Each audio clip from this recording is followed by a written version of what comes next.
this is Trevor Muir, and today I want to talk about something I think every teacher can relate to. The tension between being a tough lady teacher or being a softie. Now I'm going to tell you something that you probably are going to have a difficult time believing.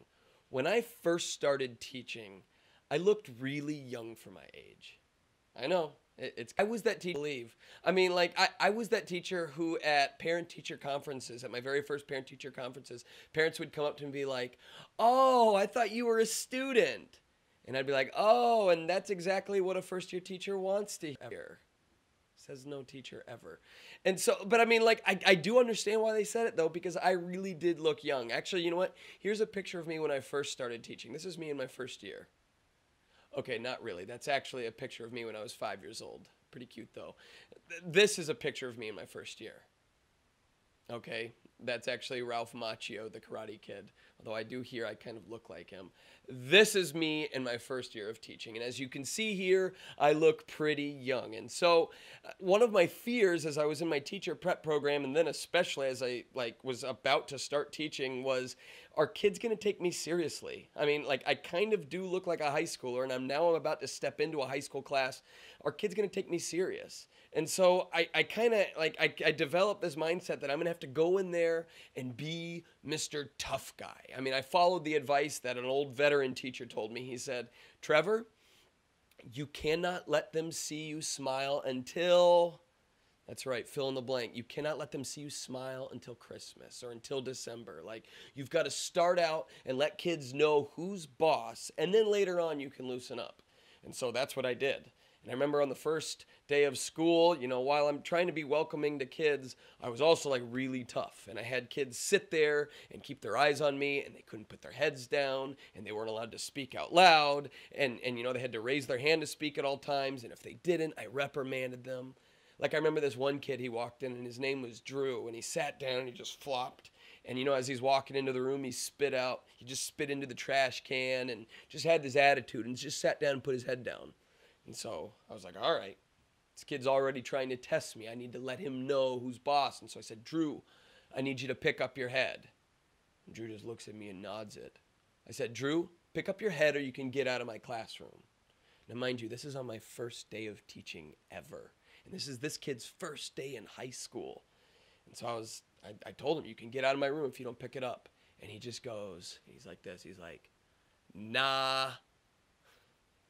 So I'm like, "All right, well, get out of my room. Head down to the office." And the whole class is watching me, and I'm trying to be as tough as I can. And Drew goes, "Are you serious? You're sending me out for not picking my head up?" I was like, "Yep, get out of my room." So he picks up his stuff and he marches out of my room. And I'm like, "All right, the tone is set for this year. You don't mess with me." And you know what? I bet I'm going to fix that kid's behavior quick. Well, the next day, Drew walks in and he sits down and he puts his head down again. And again, I warned him, and again, he didn't listen, and again, I sent him out of my classroom. And this happened every day that kid's first week. And in my first year of teaching, I'm already starting to wonder, do I suck at this? Do I not have any ability to get kids to do whatever I guess that was my attitude, to do whatever I want them to do or need them to do. And some of my students were like, "Ooh, this 12-year-old means business." But there were other kids like this kid, Drew, who could care less about how tough I wanted to act. They weren't interested in being in my class, and they weren't interested in my directions and what I asked them to do. And it didn't take long to realize I needed to change something up. This wasn't working for me. Matter of fact, this whole tough guy routine wasn't even natural to who I was. I got into this job because I really wanted to inspire kids to love learning. And now that really wasn't happening for a whole segment of my students. Well, okay, now I'm years into this, and I've definitely changed up my tact. And one year, as I really adjusted it, I was like, okay, you know what? I'm not going to be a tough guy at all. I'm going to be Mr.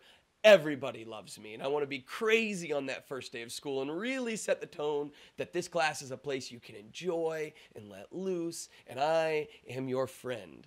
And so, that year, I remember I started off, and matter of fact, this was at a new school. And so I really wanted to kind of make a great first impression with these kids. And so on that first day of school, I was just buzzing. I was just jumping around, jumping up on desks. I don't know, remember the context, but I like flipped over a table and all the kids were laughing, and it was like a stand-up comedy routine. And I went home that day like, oh man, this is awesome. I'm telling my wife, like, the kids love me and it all went great. And then the next day I did the same thing, and I was doing that for a while, but there was this one group of kids in that class, and they were out of their minds obnoxious. I mean, not just normal freshmen obnoxious, like they would like pull these pranks on me and other students. They were loud. They didn't listen when I asked them to be quiet. They would like laugh about it, and it was getting really, really out of hand. And some things were going, like, one day we had a sub in, and they basically tortured the poor woman. And I got this terrible note from her, like, I will never sub your class again with these kids. They are out of hand. You need to learn to teach these kids respect. And so, I came back that day and read the sub note, and I pulled those kids. I said, you, and you, meet me in the hallway now.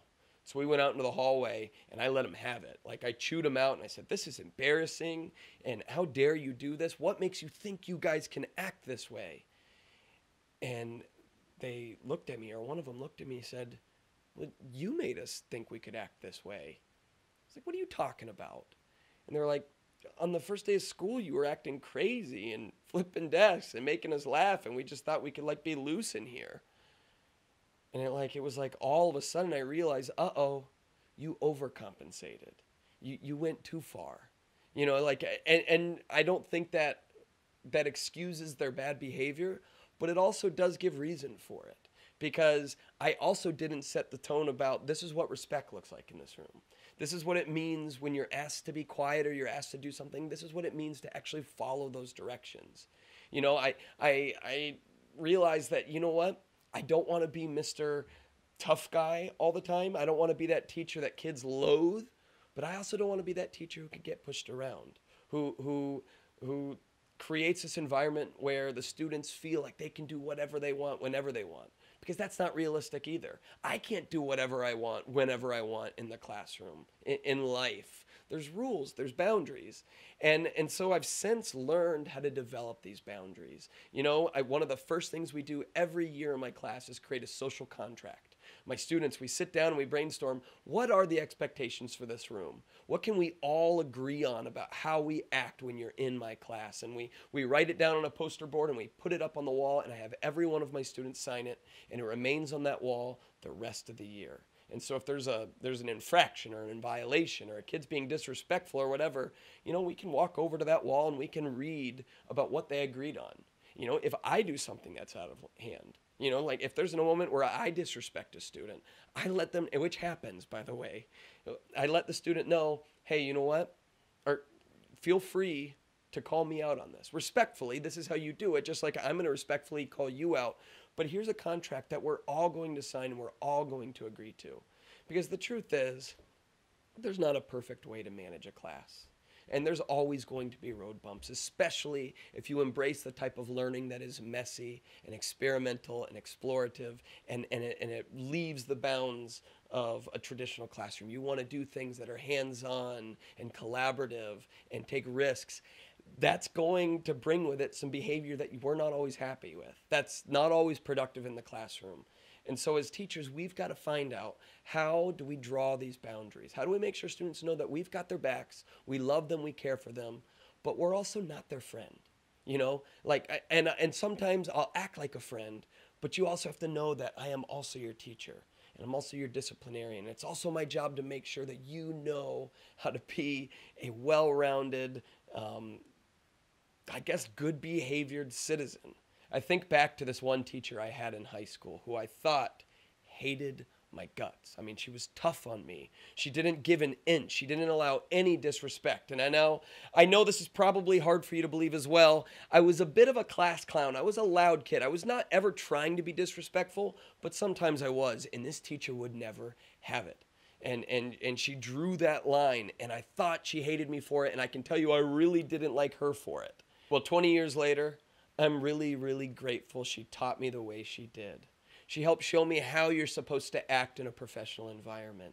She put the time into raising me up and teaching me the respect and the manners and how to conduct myself that I needed. So it wasn't always fun for me as a teacher, or it wasn't always fun for me as a student, and I bet you anything it wasn't always fun for her as a teacher, but it worked. And so, may you create a classroom environment this year where students learn what boundaries are and what lines can be crossed and what lines can't, but at the same time giving them the freedom to learn and explore and love being in your classroom. So, have a great, wonderful start of the school year, and I'll talk to you next week.